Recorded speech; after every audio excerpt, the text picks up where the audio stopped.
আকাশ থেকে কৃত্রিম বৃষ্টি নামাবে এবার সৌদি আরব। মরুকরণ ও খরার মতো ভয়াবহ প্রাকৃতিক সমস্যার মোকাবেলা করতে সৌদি আরবের এই নতুন উদ্যোগ। রাজধানী রিয়াদ সহ ৬টি অঞ্চলে ইতিমধ্যেই এই প্রকল্প শুরু হয়েছে।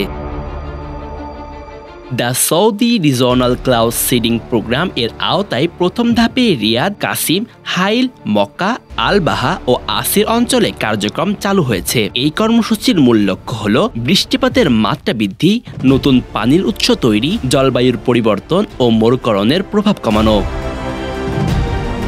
ক্লাউড সিডিং হলো একটি প্রযুক্তি যার মাধ্যমে বৃষ্টিপাতকে কৃত্রিমভাবে ত্বরান্বিত করা হয়। সৌদি কর্তৃপক্ষ জানিয়েছে, ক্লাউড সিডিং এর জন্য পরিবেশ বান্ধব বিশেষায়িত উড়োজাহাজ ব্যবহার করা হচ্ছে। মেঘে যে রাসায়নিক প্রয়োগ করা হয় তা পরিবেশের কোনো ক্ষতি করবে না বলেও দাবি করা হয়েছে।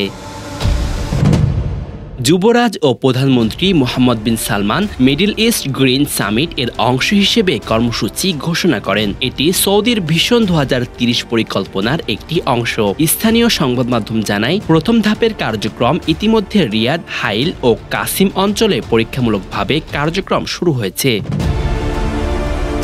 ক্লাউড সিডিং কর্মসূচির নির্বাহী পরিচালক ইঞ্জিনিয়ার আইমান আলবার জানিয়েছেন, সৌদি আরবের প্রথম এই প্রযুক্তির পরীক্ষা হয় 1986 সালে, তবে আনুষ্ঠানিকভাবে 2022 সালে এটি চালু হয়। এরই মধ্যে 752টি ফ্লাইট পরিচালনার মাধ্যমে প্রায় 1879 ঘন্টা কার্যক্রম সম্পূর্ণ হয়েছে। গবেষণার জন্য আরও 51টি ফ্লাইট পরিচালনা করা হয়। সাম্প্রতিক এক পরীক্ষামূলক ফ্লাইটে মেঘে পানির পরিমাণ বৃদ্ধি পাওয়ার বিষয়টি নিশ্চিত করা হয়েছে। বিশেষজ্ঞরা বলছেন, সৌদি আরবের উষ্ণ ও শুষ্ক আবহাওয়ার কারণে ক্লাউড সিডিং কিছুটা জটিল হলেও নতুন প্রযুক্তি ব্যবহার করে সফল হওয়ার সম্ভাবনা তৈরি হয়েছে।